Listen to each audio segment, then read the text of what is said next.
Welcome to the Global River Center update, particularly from my latest travel to Kenya and Rwanda. The achievements made there, learnings, lessons, and certainly also new inputs comparing the immediate impressions from East to the West Africa that we have been investigating more thoroughly up to this point. Certainly also the latest achievements in our development as a whole, as a concept on the partnership side and in general. We at the Global River Center team are very concerned to pay equal attention to creating the impact as well as creating or generating revenue. And that is simply to take our own medicine.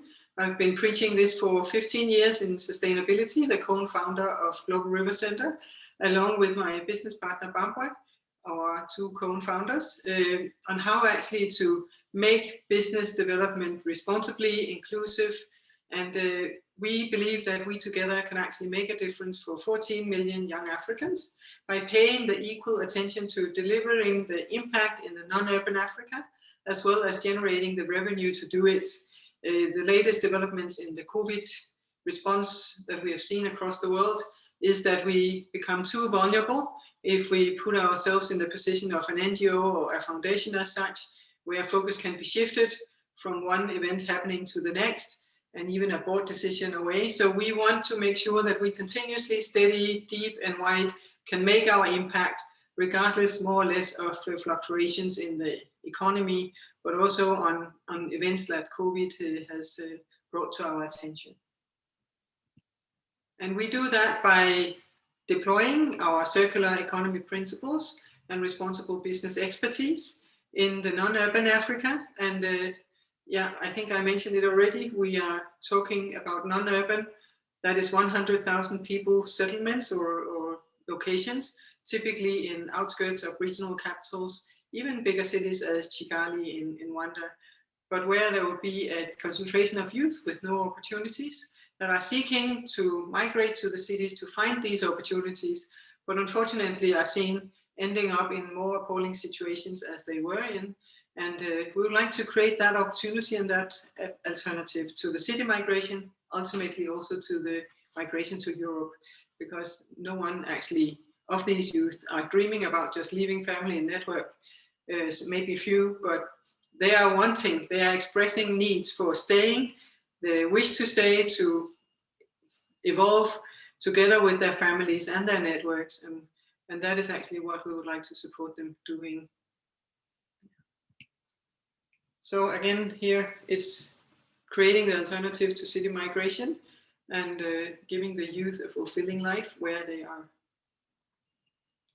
And we do that by three very important components: the community mapping, I would say going back to basics in development work that I've been doing my entire career, mapping out the opportunities, the resources, the actors, the stakeholders in a particular location, particularly also taking notes of the local development plans, the initiatives that are there, the driving forces there.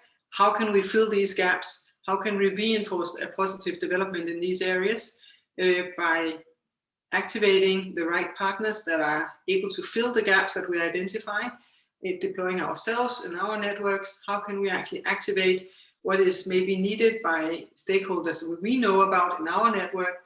My business partners, 35 years in international business, my own in nearly as many years in development work as a development practitioner. How can we combine these two expertises in an inclusive business development model? A combination of a physical multifunctional house, 2,000 square meter house with a steel structure that can be flexibly mantled, dismantled, altered, adjusted according to the needs in the areas, that give space for trade, entertainment, community services and learning, along with the platform, the digital platform that can even pre-launch the River Life idea about matchmaking, business linkages, market linkages, training, even small soft skills courses that can give an income immediately, pre-steps for longer training skills like skills development programs like practical beekeeping, composting, so forth. And first and foremost, also our incentive scheme, our activation program that we engage by also giving access to free Wi-Fi, but also putting some obligations on getting these free offerings, the opportunities, access to these. You need to engage somehow, either in democratization activities, our radio station or our local magazine, also to be run, operated digitally in our platform, but certainly also in our centers once they are there, also community service that is more feasible maybe in the West than it is in the East. But these kind of engagement tools we are planning very carefully on how we can activate even before the physical center. Yeah. And our rollout is 200 centers across sub-Saharan Africa.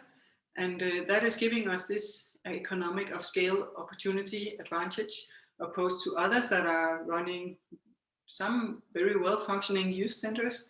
But the idea that we are thinking about the synergy of the elements and thinking it thoroughly together, making sure that we continuously learn the lessons, monitor, evaluate, draw conclusions and draw lessons from what we deploy and what we actually activate in the centers, and keep offering the skills that are necessary to take the next leap on the next innovation level. That's one thing, but we can get the very core interesting partners doing that together with us, like Google, for instance, because we are thinking big scale, because we are planning for 200 locations across sub-Saharan Africa. And that's interesting for a Google, for a Spar, even for a Starbucks.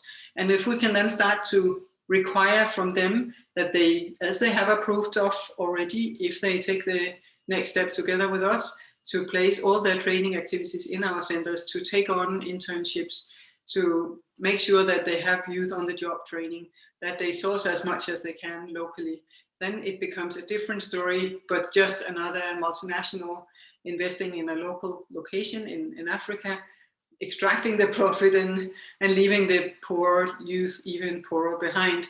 We are in this business so that the partners are paying us to deliver the services in the centers. We are offering the space for it, but we are certainly also making sure that they do it inclusively, responsibly, and that any activity is engaging youth, even if it is in their own construction, operation, maintenance of our centers.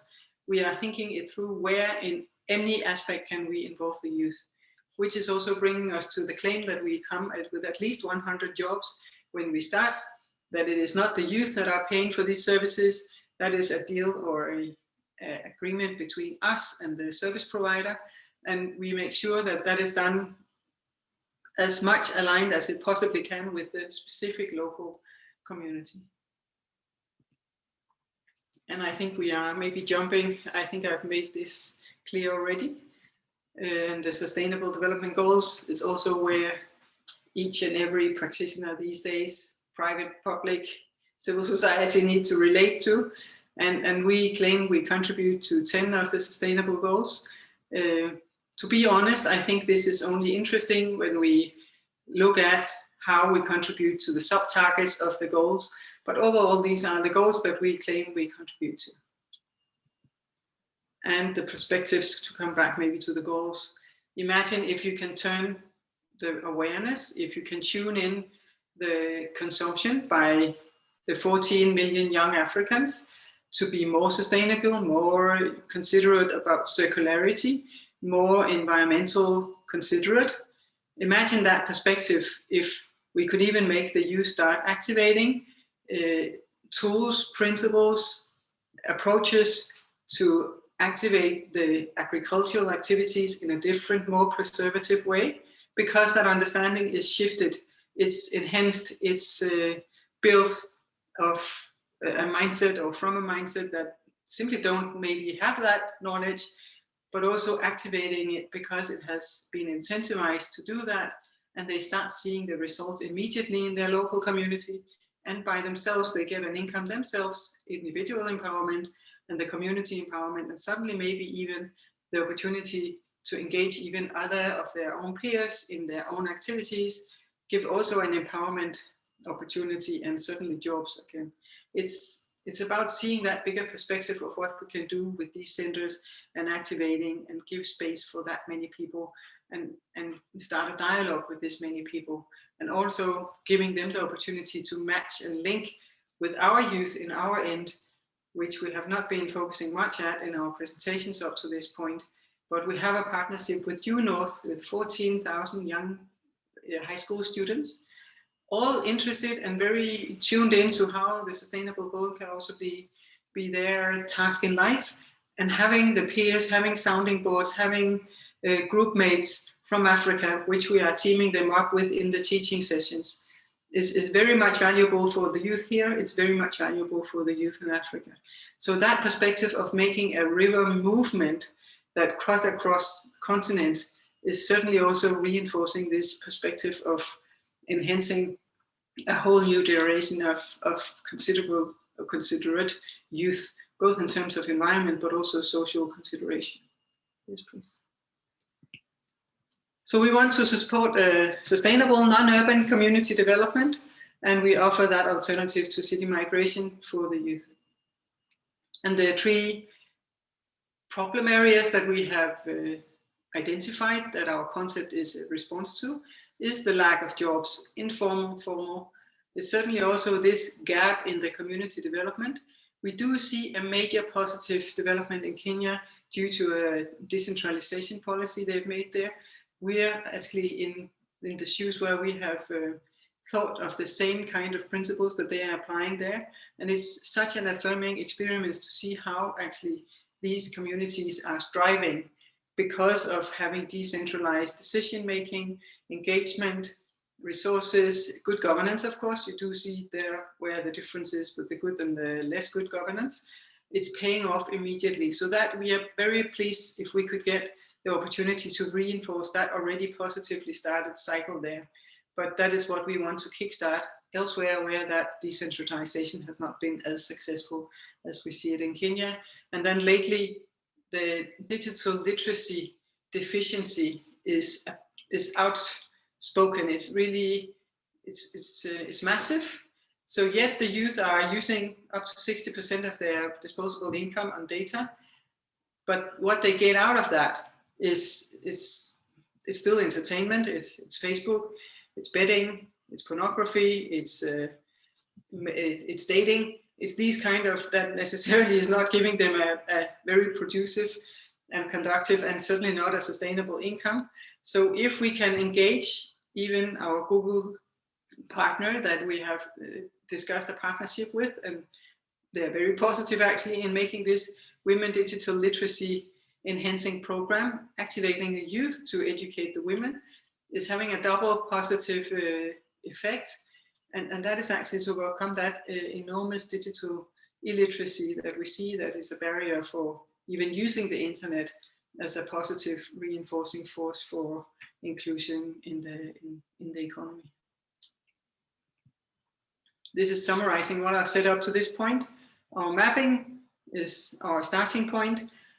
Applying our concept, the center combined with our platform, in a way with the right partners to fill the gaps, to bridge the gaps, to make sure that we at any point in time are ahead and offer the future-proofed skills.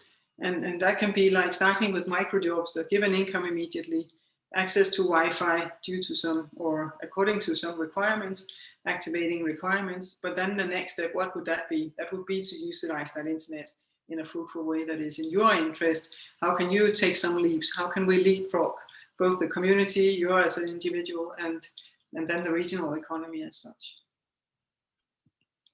Right, the four components are still very relevant. Trade, which is market linkages, but it is also retail present in our center. The entertainment is also sport. It is also our radio station and what we can make of entertainment and access to music and other positive leisure experiences, activating experiences also on the cultural side, and community services is understood differently from area to area, where community services in some areas is like engaging in volunteer activities, which we see in Ghana, but we certainly don't see in Kenya. And community service here is meant as public service delivery, health services, extension services, what we can do of backstopping and grooming, cultivating, incubating the businesses that should bloom out of the learning that we offer in the yellow component here. So these four are still valid and just getting more and more relevant. Yeah. Yes, these are ideas. You can get this presentation, you can read it yourself now. And it is ideas of how we can immediately impact on the four components. Based on that, I consider this as being output and just immediate outcomes, but that impact that this can create as a sum is what we believe can actually even be creating systemic change locally, regionally, but certainly also actually contribute to actual development effects. And the center itself is also a positive impact and less positive entity. We want to edge certify our building to unlock the CO2 account based offset programs kind of funding. And you see that now we have coated the building with timber. We are in dialogue with a timber producing company that have expressed interest in teaming up with us one way or the other, but they have some concepts, factories, small scale, that we can see can easily be placed nearby or in proximity to a center, engaging youth, of course, in the production itself, which is a treatment of the wood that makes the wood or the timber lifetime being prolonged, and also having a better CO2 account for that matter for building material purposes. And then the building's CO2 account improves accordingly. But we do see that our center itself is an activation component even in the construction process. The steel structure may be the core, but what can be sourced as local building materials is what we are aiming at, like the sun-dyed clay or whatever that the youth can already engage in, and being taught these skills to make the building materials, but also maintain and operate the building as such is very much in the core of our concept. Yeah, this is just to show more thoroughly the impression that such a center can give. Yeah. Our land acquisition is the biggest affirmation of our success. Up to this point, we have land offered in these locations, and we get that simply by presenting the concept. Then the chief systems, and even in Rwanda's case, the government is offering us land free of charge or at a very minimum rate. The right to use the land up to 100 years, to also make sure that it is legally assigned to us, and also title-wise where it can be a bit tricky, particularly in Kenya and other places. But what is the point here is that we get land offered for free. We thought that would be our biggest Achilles heel. It is actually what is the easiest for us at this point, because this center are seen as the engine for growth, the engine for including the youth, activating the youth. We've heard so many times saying, well, can we please get a center in our area? Then I can sleep and rest well, knowing that my own youngsters are not making troubles and getting into trouble, but also that the whole community would strive. So please come. So it's maybe it can be sounding a bit naive, but knowing how difficult it is to acquire land in Africa and make sure you have your legal title to it, this is quite an indication that we are on the right track. Our partners is, we represent, in this slide, we have a representation of the partners that we are in dialogue with.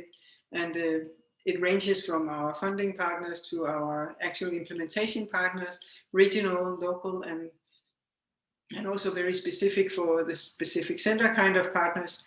And we are ever expanding these to match whatever there must be of gaps in the particular area. Many new may come when we have mapped a particular area that have identified other opportunities.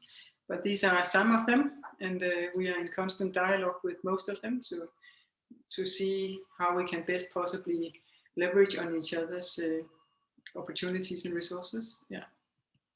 These are our dream partners then that we are in dialogue with and wish to seal a partnership with.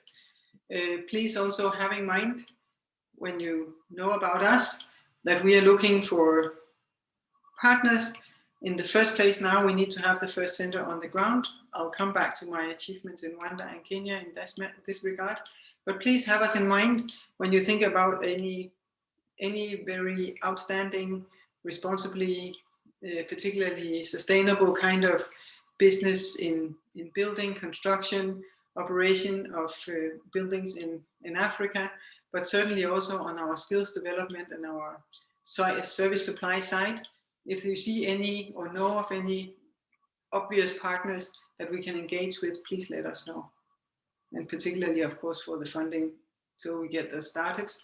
Having the first center on the ground is everything. So sponsorships for the first center is obviously what we are focusing at ourselves. And some like the timber producing company that I mentioned before, Google, Spar, Starbucks, these kind of major kind of partners are what we consider and hope to be seeing as our sponsors for the first center, along with a common fundraising, for instance, that we see in Rwanda that we have initiated there. Yeah, we can read this, but this is to assure you that we have made our homework. There is a lot of calculations behind this, how we make this economically sustainable, how our income is generated. And in West, at least, the whole community hall thing for weddings and funerals is a major income earner, along with our platform. Imagine if we can mobilize at least just 10% of all the users in the areas. If we say 10% of our 14 million, we have a substantial and critical amount of users on our platform. And imagine even if we have 14 million on our platform, there is opportunities also for income generating in that way, giving access to more advanced courses that you pay a little bit for, having access to maybe the intro or first steps for free. That's just one user payment in an adjusted manner that is actually affordable. But in the East, we learned that there is quite a number of the upcoming middle income families that are prepared to pay even for a course for their youth, particularly, for instance, in hospitality and these sectors that are so easy to get the income from afterwards. Maybe not major income, but at least some income, and even to engage in your own ways afterwards. But these kind of skills are a number of examples I can give to, but that's the thing that we have not even thought through. We have not even considered this user income, but from our community hall and for our platform, even from advertisement, is bringing us very far. And that is what the point is in this slide. And the the impact and a theory of change, I would like you to read this yourself. I've walked you through it by creating the immediate output and supporting that, evolving that, underpinning these developments from the particular youth, and having the trace and the follow-up with the particular youth, having them into incubation and supported in the ways we can after they've got their skills, is bringing them direct to the root of enhanced income. So that is the core in this, along with a lot of other spin-off effects that we can document. Right.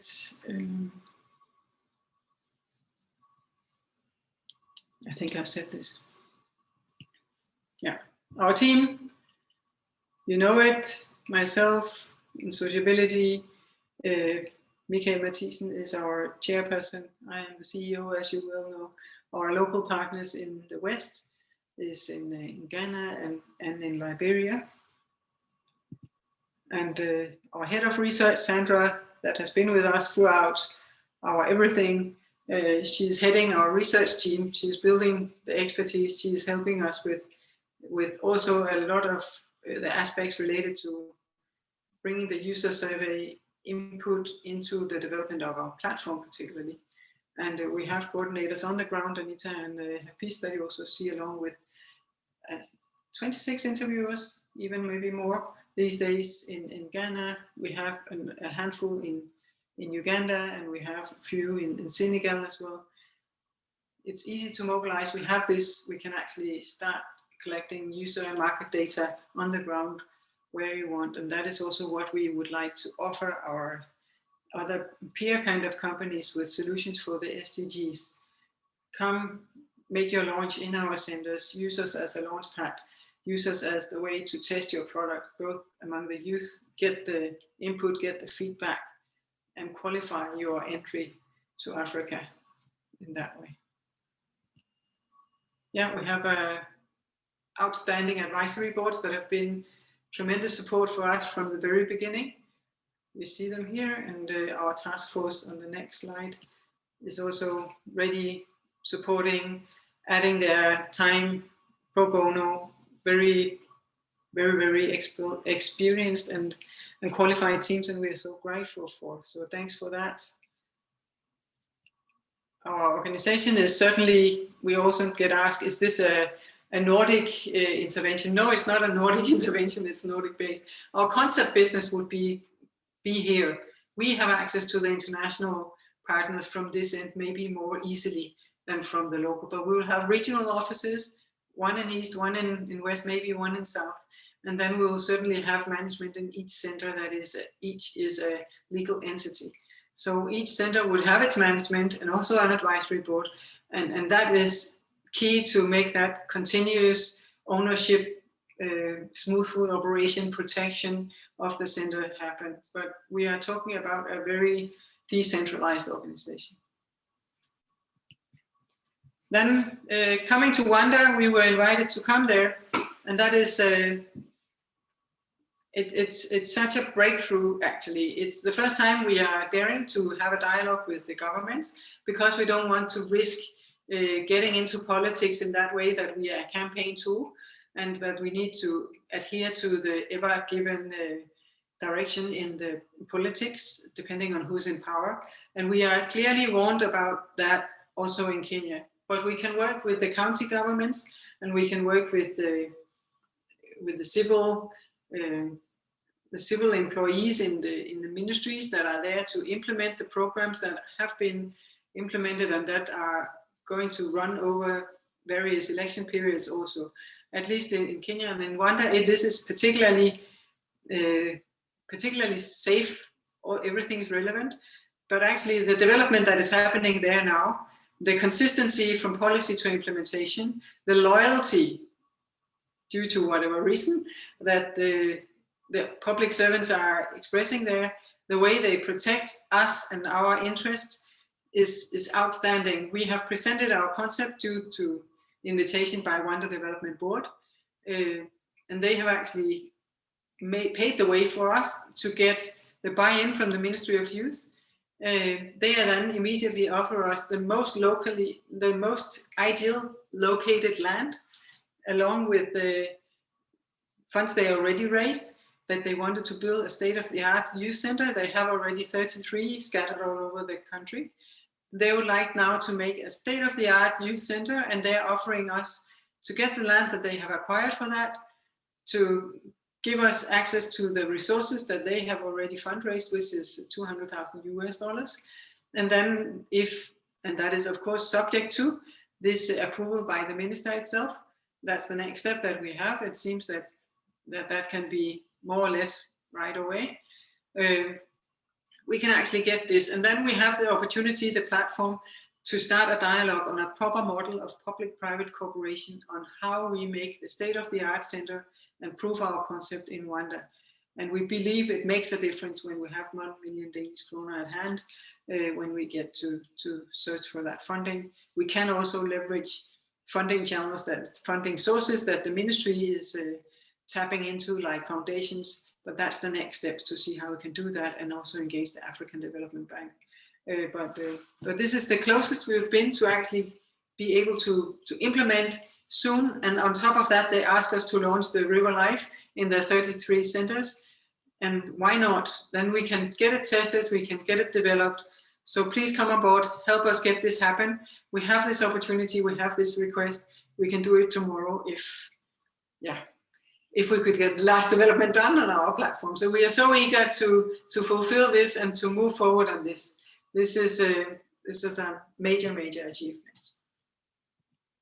And what you can see here is us standing there at the, maybe you're seeing left, maybe they're seeing left as I see left, I hope, where we're standing there together with I'm standing with the two from the ministry. You can see that kind of very fertile land we're talking about. It's 34,000 square meters of land. It's just at the outskirts of Kigali. At the lower right corner picture, you can actually see Kigali or Chigali at the very far horizon of this picture. So it's just 1 hour drive from city center of Kigali, and then you're in this land. On the land, there are already some buildings that have been used by the local government. We are offered to use these buildings, make use of them. We could make the design to include them, but also if we don't want that, they are ready to demolish these buildings for us. So the way is paved, and I think we just need to find the very right model to make sure that our investment is protected, of course, and that will benefit. But getting this model and our concept tested, we have the opportunity here. And also, ideally, the access road you can see is like anything I've seen in Rwanda, very well organized, good roads, and there is both public and private clinics on the outskirts or in the borderline to this land. So we actually have that public service delivery or service delivery right at hand there. We can just hopefully make agreements with them on contributing to the service delivery in our center also. And the cassava is grown there already. It has been already cultivated. So it's a dream scenario. For you to see the standard of the youth centers that they have in Kigali, this is actually a center that is established right next to a slum area, lots of youth. It's quite a good standard. I would say the quality is imminent according to what I've seen elsewhere. But the way they offer the service is very much a public service delivery kind of thing. There is not thought of any dynamics or interplay between the services. So one day there will be IT, another day there will maybe some skills, and it could be beekeeping, but language is also, but it's not thought through, it's not really announced, it's not engaging in the way we want it, and that's actually what they saw, that we are suddenly having a concept that is thoroughly thought through, and one element is delivered at the condition of the other. There is free Wi-Fi in these centers, which means that they have hundreds of youth just sitting outside these centers, being on the phone, utilizing the free Wi-Fi, but not really utilizing the centers. But activating these buildings is a beautiful opportunity for us, actually. Yeah, you see that here again. Next, And Kenya, we made a partnership with the organization I previously worked for, MES, Micro Enterprise Support, and they are very, very experienced in mapping communities, making local value chains work, optimizing them, providing the market linkages. So with them, they can actually deliver right into our concept in Kenya. And they are having beautiful contacts with 18 of our counties in Kenya. And they organized a pre-scoping mission where we went to Nakuru. And Nakuru is just 3 hours away, upcoming city, high concentration of youth, a lot of young farmers already. So a perfect outset for us actually also to start, and we are agreeing with them to make MOUs both with the Ministry of Agriculture and Youth. In that location they work together, which is perfect. It's ideal for us so that we are not forced, as we are in Rwanda, to either focus on the youth policy side or the agricultural policy side, but actually now we can work with them together as one unit, and we can activate our river life in their center in Nakuru the moment we get these MOUs in place. So that's the invitation we got there. So, and lastly, our Danish program, our Danita program supporting Somalia, which is of course also a proxy kind of peace building program, but supporting micro and small enterprises there, have very much success in doing so. Of course, the stability there, the security situation is not really inviting us to go and build a center. They do have resources actually, if we were ready to do that. We are a bit hesitant to enter into such conflicting area as the first thing. And you can of course say if we can do it there, then we can do it everywhere. But what we can is to offer our river life. So let's get started with that river life. We have the opportunities now in 3 countries, not least in Liberia. Actually, we have asked for support from the Somalia program. We'll see how that turns out. But Liberia is also very, very promising, and where we should go next. We have a beautiful piece of land offered there in the Bong province. They are having a concentration of the Kabyle tribe there, which is nearly half of the population. And it is outstanding how underserved that tribe is opposed to the rest of the country. So starting making an impact for exactly that tribe would actually try to balance the development efforts in the country. We are not excluding everyone else, but we can make them included in the economy, really make a major impact in a country with 5 million people only. So that is what we are looking very much forward to start with the organization that has organized the diaspora of Liberia, and it is called NACUL and BIRD, and these 2 organizations are headed by the same management, and they are offering us even to operate from their auspices, their offices to start with. And yes, let's get the river life started there also, so that we can get the building process started there later and immediately following. Yeah. Coming back to Ghana, where we started, we are still taking small steps there. The next is that we need to document that we have established an office there for the sake of getting some of the support we've got released. But certainly we see that foundations are interested in what we are doing, so interested, so they want to meet with us. So these are organizations we have lined up meeting with their local representations. We are keen to see what can come out of that, and actually getting started where we have the first plot of land allocated is of course also important. Yeah. So thank you for that. Thank you for now. Thank you for your time. It's been a pleasure. Don't hesitate to contact us with any ideas, any inputs. Leads, of course, what you can see can bring us a step ahead. We have a lot of momentum now. We really need to materialize on this. We need to make this happen. Join us on our social media. Stay tuned. Thank you very much.